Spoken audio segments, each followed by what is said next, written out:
Hello, and welcome to Chaotic Creatives, a show about embracing the chaos that comes with living a creative life. We're your hosts, two self-proclaimed chaotic creative gals. I am Rachael Renee. I'm your internet hype gal, and I'm here to encourage you to use play to live a confident and creative and fulfilling life. And I am Lauren Hom, better known as Hom Sweet Hom on the internet. I am a designer, lettering artist, muralist, and most recently, chef. Hello. Hello. Welcome back.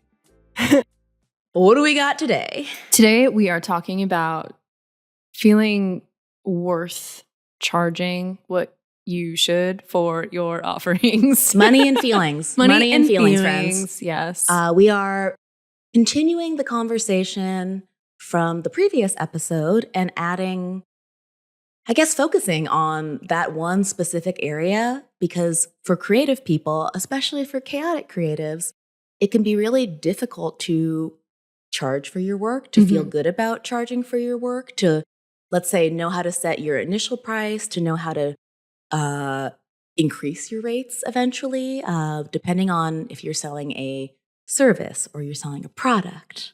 It's a lot to think about, and especially with all the noise online of there's 100 different ways to think about pricing. There's so many books out there, right? There's many resources that try to tell you what to charge. But the thing that we've talked about that we think is important is, how do you feel about it? It's helpful to know what other people are charging, but ultimately it's up to you to figure out a rate that feels good, a realistic price, I think, that you can charge for what you're offering, depending on your skill set, depending on your experience. And it really is an experiment as well. But the underlying thing is, when we don't feel good about charging for our work, we tend to stray away from it. And not feel confident in and we undercharge as a way to combat those bad feelings. And that's not super helpful to anybody. No, absolutely not. And as you were saying that, I was thinking about, for me, products feel easier to price because there is a general market range.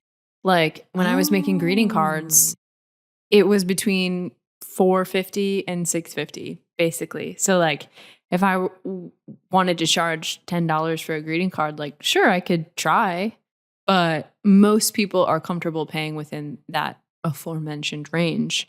Whereas if it were a product with a fine art piece or something, we had a holiday sale at my ceramic studio, and one of the owners was like, hey, if this is your first time, because it's cool that they did that, offering people who are just hobbyists an opportunity to sell some of the extra stuff and maybe recoup some cost of a studio membership. Yeah. And for me, it's not hard to price stuff because I just have done it before, have that experience, feeling confident in doing that. But for folks that had never sold before, they were like, it depends on how attached you are to the object. Do you want these things to be out of your collection, out of your basement? Price them a little lower. Is this something that you put a ton of energy into and you love it so much and you would be okay with it not selling?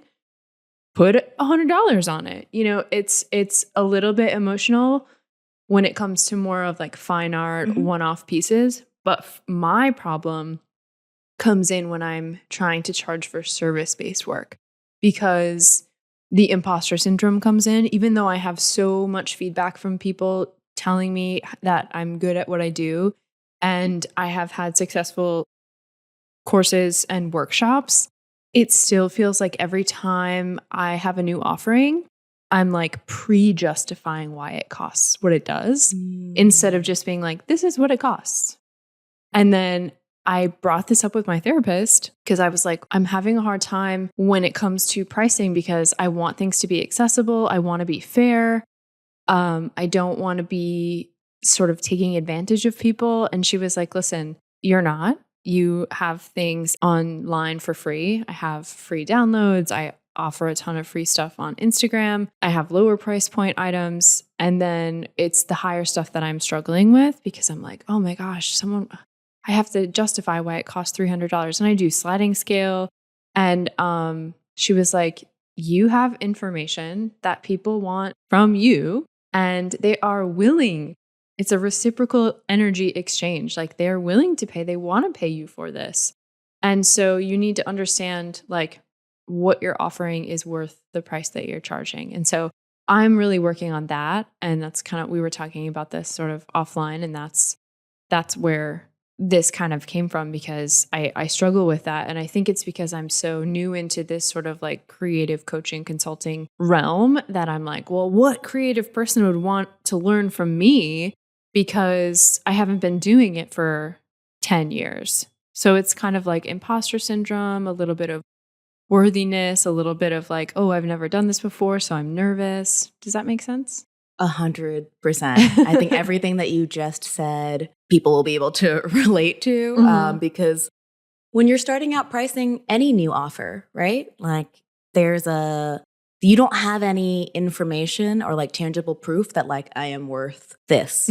There's a lot that's gained and a lot that's lost when we now have so much social media content and internet content about here's what I charge, here's how you should charge. There's like 100 different ways to approach it. Whereas when you were talking, what came to mind was when I was starting out with freelancing, I didn't have that extra information. There wasn't Instagram yet. Yeah. There wasn't a lot of resources out there. There were a couple blog posts maybe that people would reference, but I started freelancing by jumping on the gigs section of Craigslist, the creative gigs, and emailing people, and they would offer me a price, or I would just say a number that felt comfortable to me at the time. And I was 19, 20, maybe. And so my first freelance projects were like $50 logos, like $75 wedding invitation illustrations, like really nothing you could live off of. But I was just saying whatever number could, like my fingers could type in an email. That's my most realistic pricing advice to everybody when it comes to services is no matter what experience level you have to charge the number that, like the highest number that you can say with a straight face. Sure. Like the number you can choke out. Because usually what that means is it's slightly above your comfort level, but not so emotionally upsetting, or like it doesn't cause you to go into like a weird spiral. It's like, okay, I think I can get this, or I've gotten this before. Let's say I've gotten $100 an hour before. Let me try saying 120. And the worst they can say is no. And it's just opening up a conversation. It's not like they're going to shun me for life. Yeah. And then you can slowly raise your rates from there. That's how I did it, at least. I think that there's a lot of, what is that advice that floats around the internet sometimes? It's like, charge what you're worth and then add tax. Very shareable, very like empowering. Personally, I'm going to sound like such an old fart saying this. Personally, I've never found that helpful because it's not practical. Yeah. Because your worth as a human being is not the same as your worth in the labor market or the retail market, whatever that might be. And I think separating the two can help you get some healthy distance from the emotions that come with charging for your work, because your worth, there's no number you could put on your worth as a person. Absolutely. But what you were saying about coming from the retail angle is interesting, because as a freelancer, we're just guessing about hourly rates, right? We know what minimum wage is. That's maybe the like base level that we have. It's like, well, I shouldn't charge less than that. Yeah. But with retail, you are right. There's only so much that the average consumer, which is who you're probably catering to when you're starting out, is willing to pay, which is why, like with food, I know that if I were to sell cookies or I were to do dinner parties, there's a ceiling to how much I can charge for that. And like our previous episode, it's up to me to decide how much energy I want to sink into that, knowing how much profit I can probably make from that. So it is highly emotional. And one thing that's been helpful for me as a seasoned freelancer, but a novice chef, is realizing that, again, my worth in the labor market is different than my worth as a person. I'm in different labor markets now. As a fresh out of culinary school cook, I could probably make $15 to $20 an hour. That doesn't say anything about me. That's just what our society says they're willing to pay. And we could talk a lot about the exploitative like pay models of lots of businesses. Oh, yeah. And I know everyone's just squeezed. But as a designer who has 11 years of experience, I can charge $300 an hour. it's just different markets, different skill sets, and like different price points that clients or employers are willing to pay. And I was journaling about this a couple weeks ago, and I was like, oh yeah, these are two very different hourly rates. Yeah. And they don't say anything about me as a person. It's really just my level of experience and also the market. Yeah. Like, I can't come into a kitchen saying, hey, I'm a designer with 11 years of experience. You should pay me $300 an hour. It just wouldn't fly. Right. And I think that's where I'm at, is like, I feel so confidently about my day job, and I can walk into any room and talk about my expertise because I've been doing it for, 11 years. But when it comes to sort of entering this new, it's not a new field. Like, I've been in creative fields before, but it's a new perspective. And You're trying to make a living from it. Yeah. And feeling like I have something to offer folks in terms of their creative businesses when I am sort of at the beginning of one of mine. Mm-hmm. Does that make sense? 100%. Yeah. Like, you could probably write up a 100-page document for someone on the ins and outs of running a stationery business. Oh, yeah. And that's just not interesting to you right now. And that's not like where you want to spend your time. And so I think the confidence that we have and the feelings we have around charging money for things has a lot to do with our experience. And it's kind of like acclimating to a chilly pool.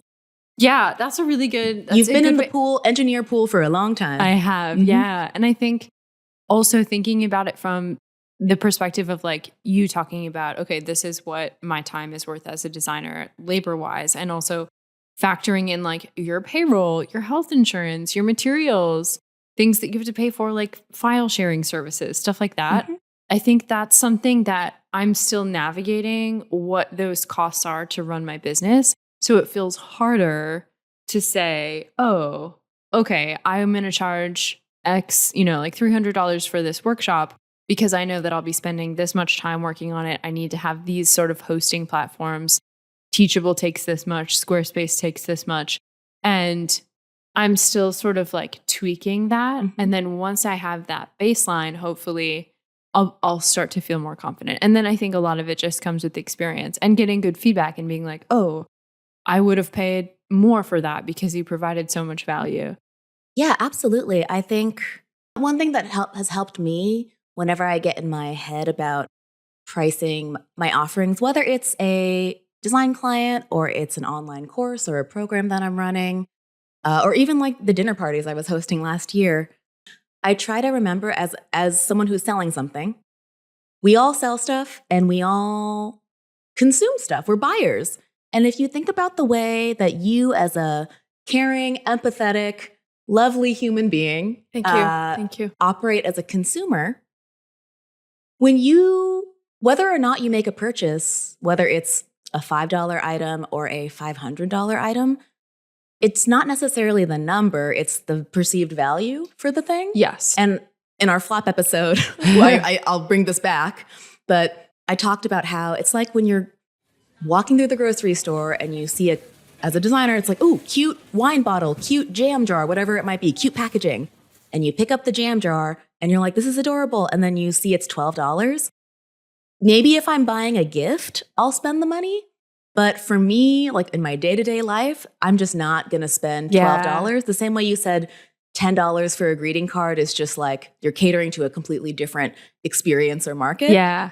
When I put that jar back on the shelf, it's not like I'm giving a middle finger to that small business owner. It's also not like I am taking out my phone and sending an email to the business being like, why does your jam cost $12? Yeah. Which is unfortunately that real-time feedback is what people do on social media. Totally. When you say, because we're the faces of our brands. Yeah. Yeah. When you say, hey, I have this new class, and then people go like, ooh, why is it so expensive? That interaction is only facilitated by social media. Yeah.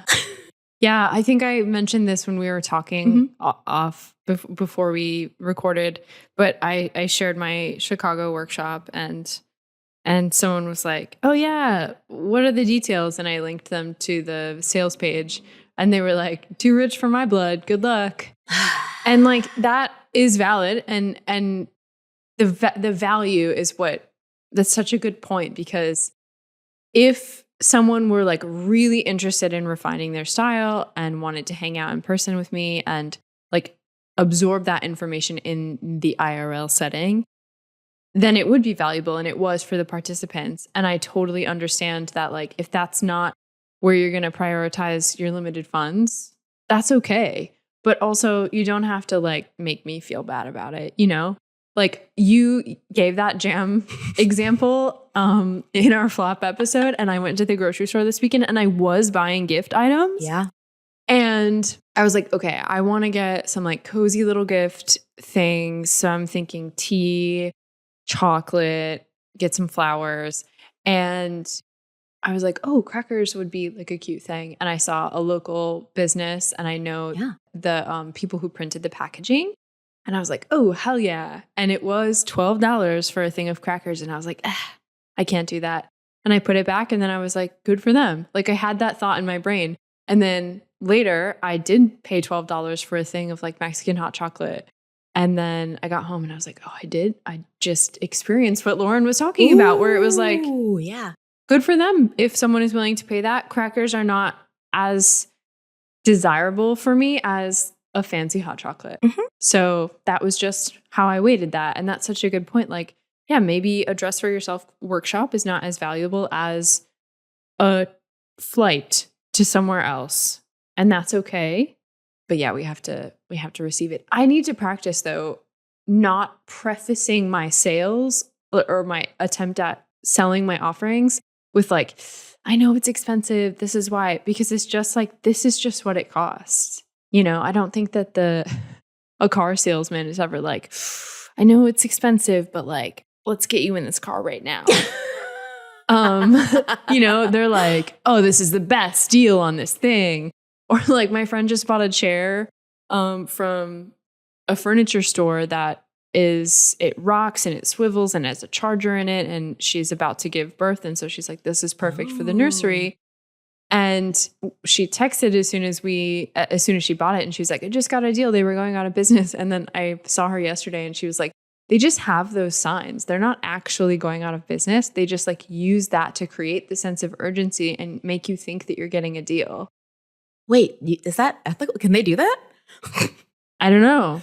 Whoa. Like, maybe it's how they verbalize it, like, or what language they use, like store closing. Like, yeah, it closes at 8 every day, you know? There's like a tiny little asterisk in the corner.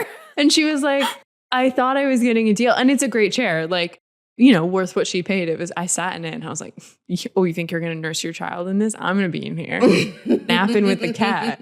But it's interesting. Like, if you think about these corporations, like, they're like, this is the best deal ever. And they're like, actually, it's a 50% markup, you know, but they don't tell you that. Meanwhile, there's like us independent businesses being like, ooh, is $300 too much for this? Even though that, like, sometimes that's barely breaking even after you account for all your, you know, software and your time. Yeah, I think so, to reference something we said in the previous episode, I think if you are more of an analytical person, I got an eye on it, don't worry. We're trying not to gab too long. Yeah. We're trying to be...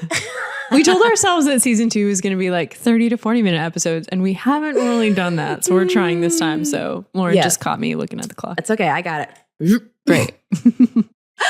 I was going to say, last episode. Sorry. No, it's okay. It was funny because when we saw our friend Andy recently, and he has ADHD, and he was talking, and we just saw him like doing that long winding thing, and he was like, I don't know why I brought that up. And I was like, it's okay. My podcast co-host has ADHD too. I like this. Yeah. This is fine. My favorite thing though is when I can tie it back, when I can I take us down a path, which last episode I said we were going to do a scoreboard of your food analogies. My scoreboard has to be the amount of times that I take us on a side quest. And like, do I make it back? Sometimes. Sometimes it's just a fun little story. And sometimes eventually I can get us back on track. If not, we just turn around and go back to the main road. Yeah, it's an adventure. Good. ADHD is an adventure. It's a cul-de-sac. Some are cul-de-sacs. Yeah. Some are When you said that, I here I go. I imagine like riding. Did you ever do this on your bike where you're riding a bike and then you like skid? Absolutely not. I am way too scared to do that. Okay. My cousins lived on a cul-de-sac for a handful of years during my youth, and I would go stay there in the summer.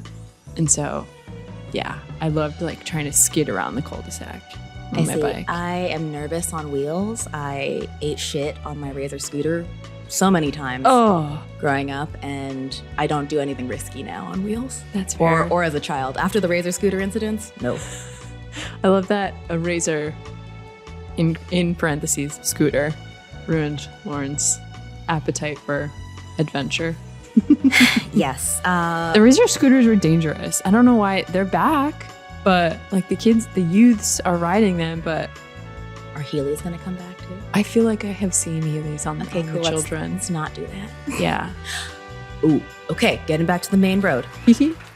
What I was going to say is if you are more of an analytical person trying to like find something to grasp onto for what to charge, it does help to look at your expenses and say, what is the minimum price I could charge for this that would help cover my expenses, right? Like at the beginning, maybe you don't have a ton of expenses. It makes sense that as your expenses go up, your prices go up.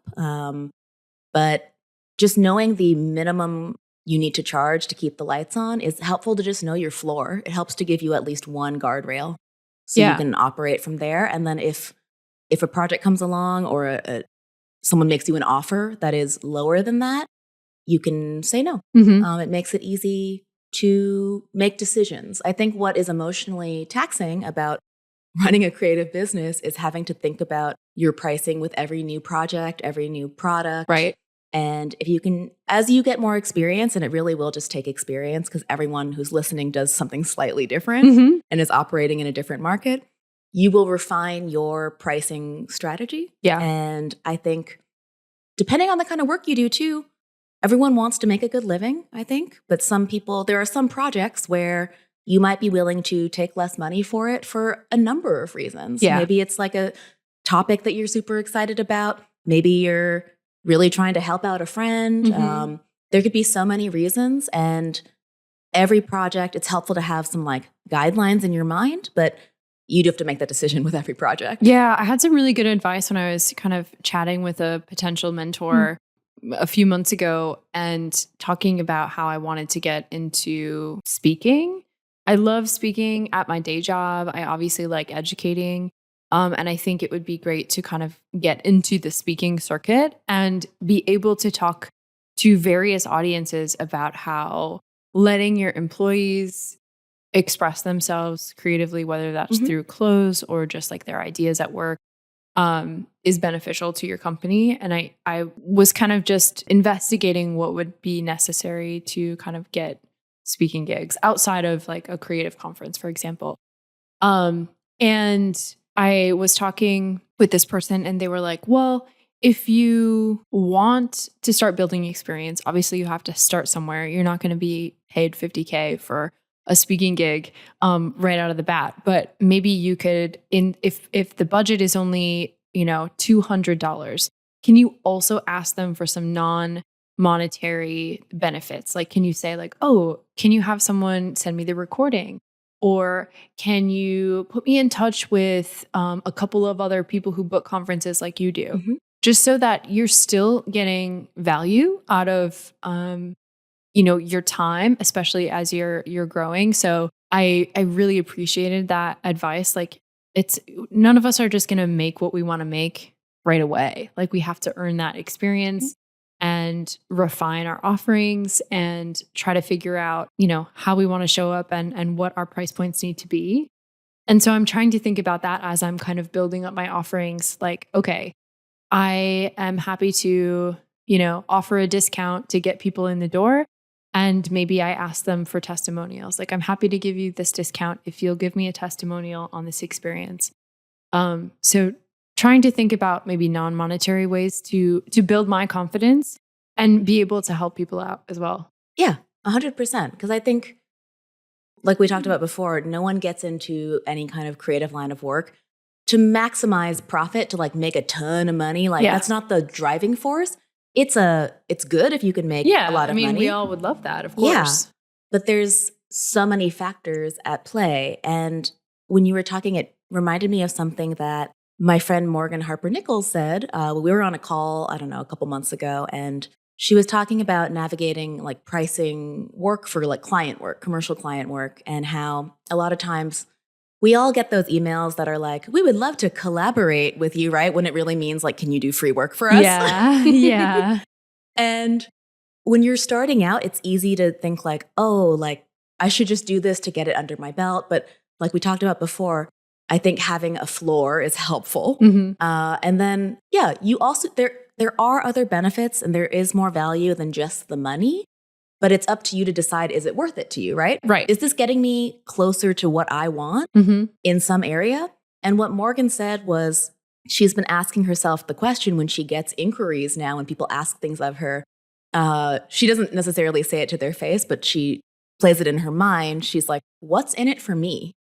And I was like, you go, girl. Like that is such a great way to think about it. That should be the first question you ask when someone has a business inquiry for you. Yeah, when they're approaching you. Yes, when they are approaching you. I think that's actually a really helpful or important caveat is, are you reaching out or are they reaching out to you? I've always likened it to the difference between a store offering a free sample, like a bakery offering a free sample of a muffin. And there's a little cut up muffin on the counter. That feels fine for the bakery owner, right? Because you're doing it. Like you have consented to giving this free muffin versus someone coming into your bakery saying, hey, can I try that muffin? Yeah. You're just like, kick rocks. Get out of here. Yeah. And sure, you don't get what you don't ask for. But I think what is annoying to a lot of creative business owners is, especially with online interactions, the continuous asking for discounts, the continuous like, why is it so expensive? And I understand where you're coming from, where there's that knee-jerk reaction to just defend why what you are selling costs what it costs. Mhm. And there's some education around some things, because something like a personal style class or a passion project class or a mural painting class on my end, the general public, the average person doesn't know what that should cost. Whereas if you encounter a gallon of milk or like jam, right? We kind of have a gauge of what that costs. Yeah. Or even like a hair salon usually lists their prices. We don't always, with services, we don't always list the price because it's so variable based on what they're asking for. Yeah. And so there is some education on our end to be like, hey, this is what I'm offering. This is what it costs. This is the value I think you're going to get. But at the end of the day, there are some people that you don't need to waste your breath convincing them of like every last drop of value they're going to get, because they won't be convinced. They're not even bought in like a little bit from the get-go. Right. Like it's not a good use of your creative energy or time to try to like, it's like convincing someone to date you. Yeah. I also think like, and maybe this is a hot take, but some of the things that we offer, like you don't need to take my personal style course to survive. Yes. This is an extra thing. Nice to have. I do think that a lot of what I talk about in all of my work is related to mental health and like mindfulness and reflecting and creating, like taking action in your own life to create the life that you want. But it is not therapy. So like prioritize therapy, prioritize your health. You have to buy your groceries first. You have to pay your rent before you're buying these things that we offer as extras. I understand that.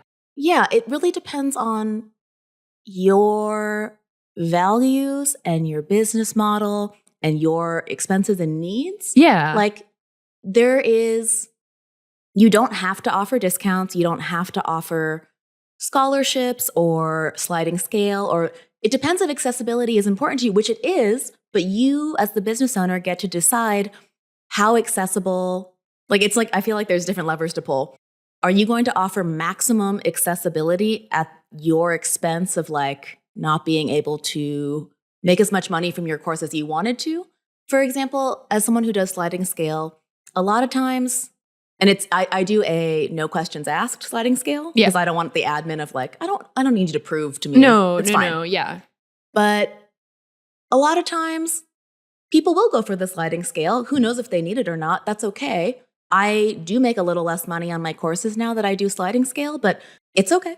Yeah. Like it really depends on I think similar to tailoring your creative offerings, like we said in our last episode, tweaking them, like iterating, when it comes to pricing your services, you can tweak them as well. And you can have some sliding scale. You can have, depending, maybe you like have a couple like windfall years and you're like, I'm so well resourced now that I'm going to offer more scholarship spots. But if money is tighter, like you do have to prioritize the health of your business too. Yeah. And that matters too. I think accessibility matters, but also you have to trust your own internal compass of, I don't just want to give this away to everybody. It also means more admin for you, the bigger your class is, or just the more bigger customer base that you have. Mm-hmm. So I think that accessibility is a good thing, and it's good to think about how you integrate that.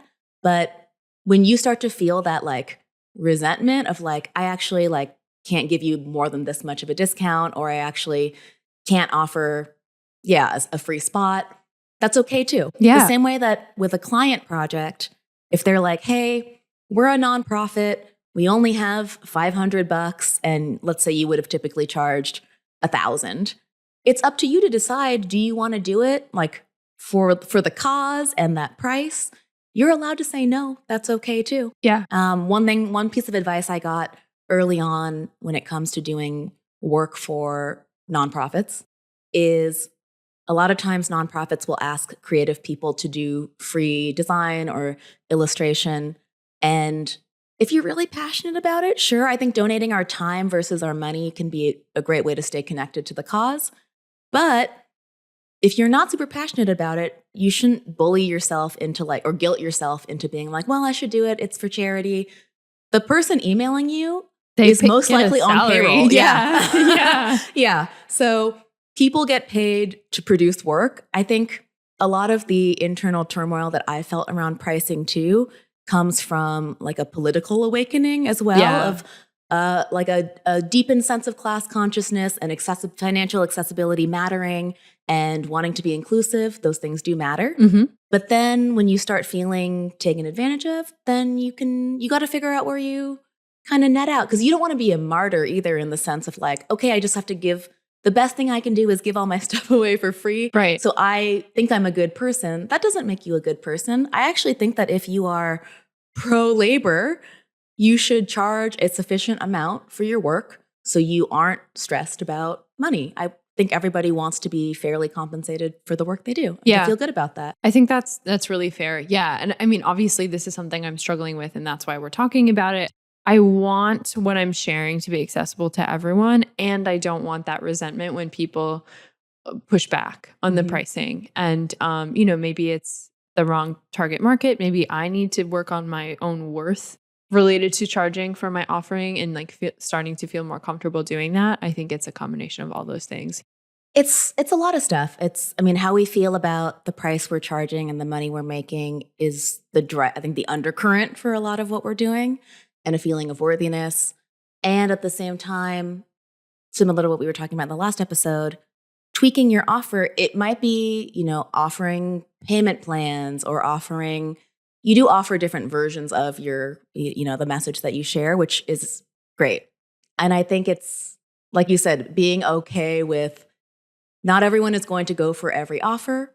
And I have all this other free stuff. What you said earlier is an important caveat of, it depends on what you're offering. Like graphic design, for the most part, like isn't gonna save the world.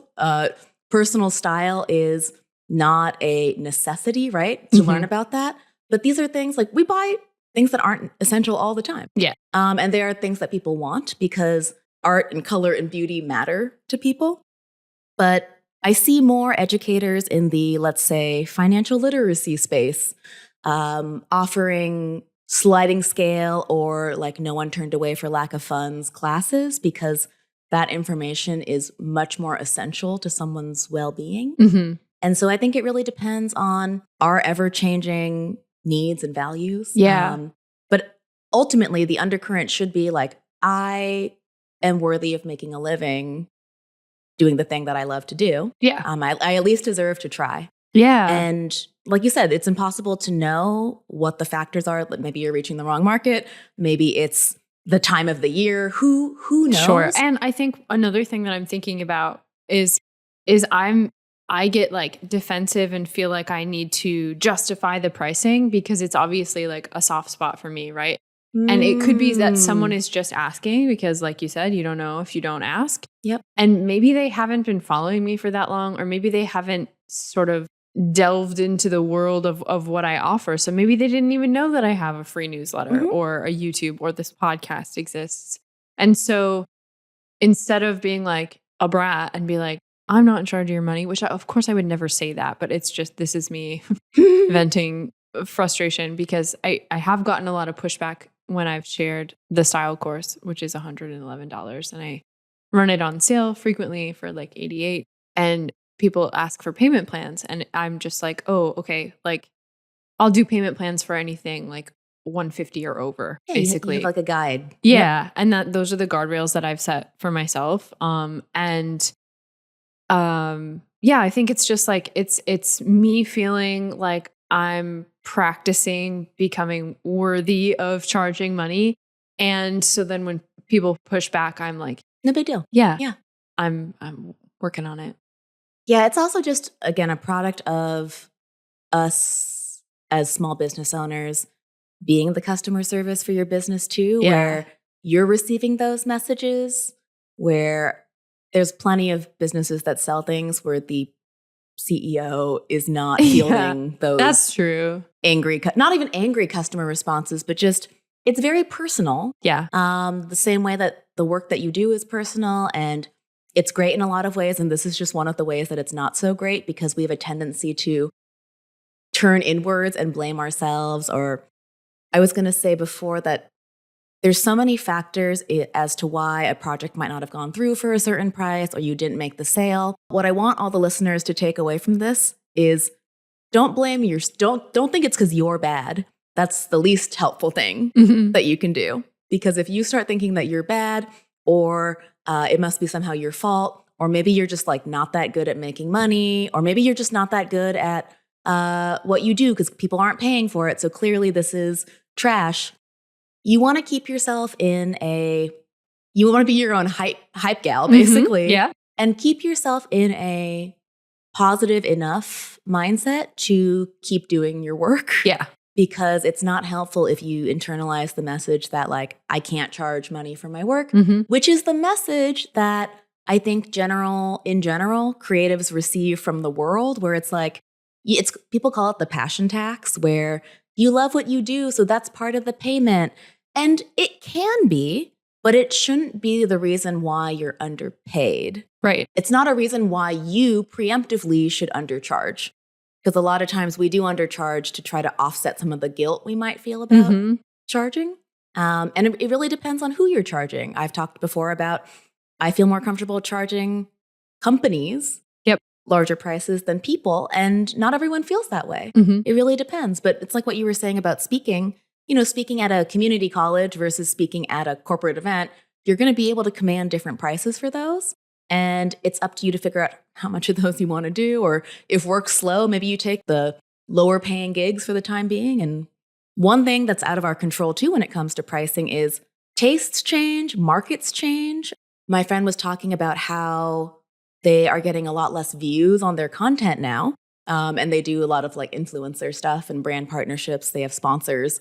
And if your views go down, you can't charge as much a lot of times. And anyone who is on Instagram now or any social media knows that we're not in charge of the algorithm.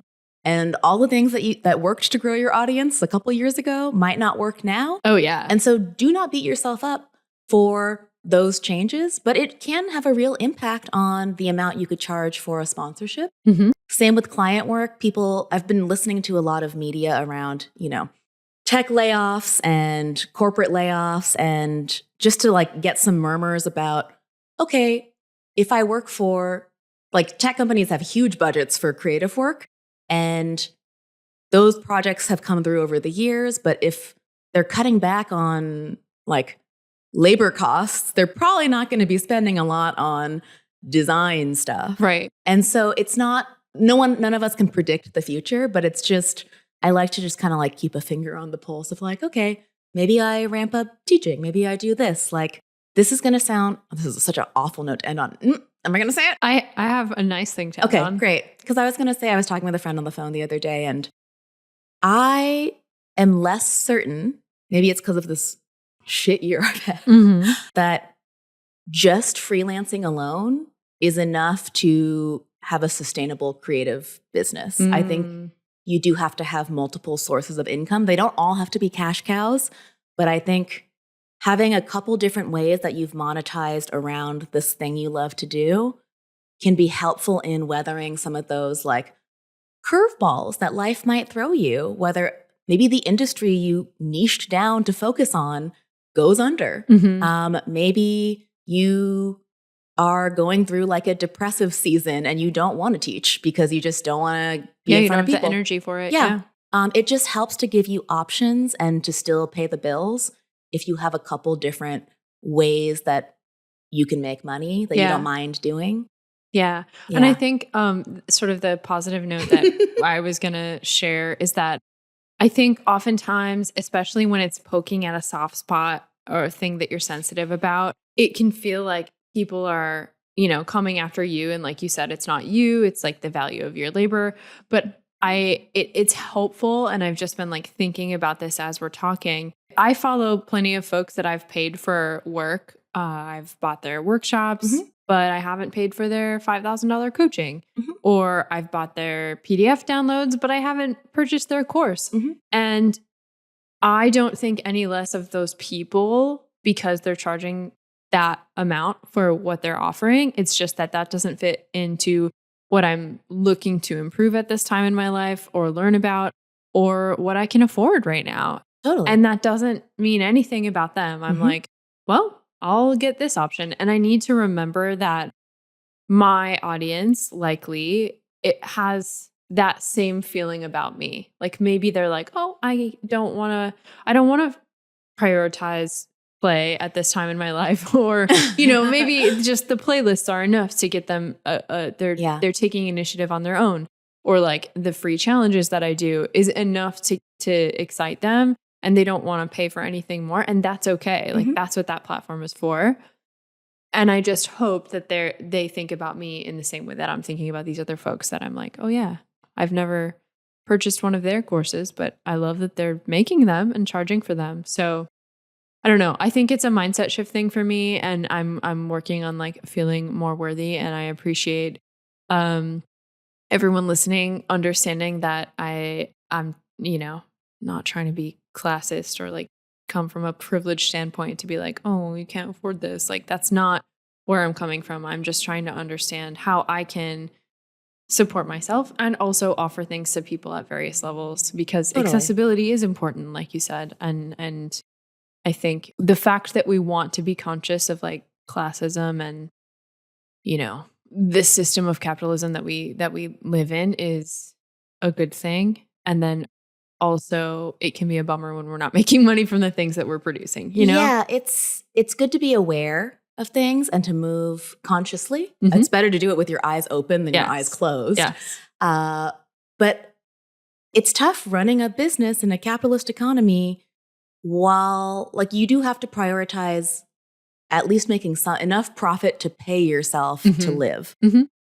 Great if there's extra left over to hire help or outsource some work or give other people some jobs. But you do have to prioritize like actually one of my culinary school teachers said this. She was like, she was talking about personal chefing and catering, and she was like, if you're not making a profit, it's not a business. Yeah. Like it's a hobby, and that's okay. Yeah. Like you said to me when we were at dinner, you were like, if you're not making money, the IRS doesn't consider you a business. At a certain point, you have a couple years to like be profitable, and then you can't write stuff off anymore because that would be a huge loophole. Yeah. Yeah. And so I think one of the takeaways from this episode, which we talked about when we were brainstorming this, was there's a difference between like doing commerce and being a capitalist. Yeah. There's so much space in between those things. Like you're allowed to sell your labor. Most of us have to sell our labor to live. You're not being exploitative by charging for your work. It's the same way you have creative control over your work. You also have as a creative entrepreneur, control over your pricing and the different income streams you have. And it's going to take a little tinkering to figure out what works for you. And if accessibility is the most important thing to you, then you prioritize that. Mm-hmm. And maybe you don't make as much money. If you're going through a season where it's like, I got to make bank, like I have all these expenses coming up, or I need to help a family member with health bills, medical bills, maybe you just like ramp up like, okay, this is my money making era. Mm-hmm. And when you feel the conviction about like, this is why I'm doing this, like this is what's important to me. Yeah, it's for anyone who's creative out there who's trying to sell their work, try charging money for your work. It doesn't make you bad. It doesn't say anything about you as a person. As Rachael has experienced and said, if you get pushback, it's not personal. In my industry, it's very common to teach younger creatives to see negotiation. We fear negotiation with a client project because we see it as combative, like, ooh, the client's trying to like not pay us, when the more realistic scenario is the person on the other side of the email is just a human being who works for a corporation who wants to give you some of the corporation's money to do your art. And it's not their money, unless you're working with a small business, maybe it is their money. Mm-hmm. And each of those situations have to be handled with different care, but it's just a conversation. It's just a conversation, and you do not need to beg or convince someone to work with you at a certain point. Like, it's good to be like, this is what I'm offering, these are the benefits. But if someone says no, it's just not the right fit right now. It has nothing to do with your worth as a person. Mm-hmm. Yeah. This was a nice little session for me to hear. Yeah, hopefully this was a session for anyone else who needs a little pep talk, who's been going through any mental, emotional brain garbage when it comes to charging money for your work. You'll hear a lot of opinions online too that are like definitive. Nothing's definitive. Yep. We live in the gray area. Yeah. And you know what? One of the most helpful things you can do is find a either small group or even just one person of creative pals, people who are trying to achieve the same things you're trying to achieve, and have people to commiserate with, have people to swap info with. Instead of, I'm speaking to myself too. It's easy to just save a bunch of Instagram posts from strangers, Mm-hmm. but what will actually help you get clarity is talking with people who are in like running alongside you, who are like on the path with you. Absolutely. And getting like real world, like even just sitting across from each other, just having someone listen to, this is what I'm feeling. And I know it's kind of like a hyper specific or even privileged problem to have, Mm-hmm. but like, this is like what's going through my brain. Yeah. I think you need people you can do that with. And I think you need, pals to remind you that like, hey, you're not a bad person because you want to get paid for your work. Yeah, absolutely. Think about, you would want your best friend to negotiate her salary, right? Yeah. You want your friend to come back from the holiday market being like, I sold out. Like, it was amazing. Mm-hmm. So Absolutely. Try to treat yourself when it comes be to your money own like a hype friend. gal and be other people's hype gal as Exactly. well. Mm-hmm. Right. Well, thanks for listening. Thanks for joining us. Bye. Bye.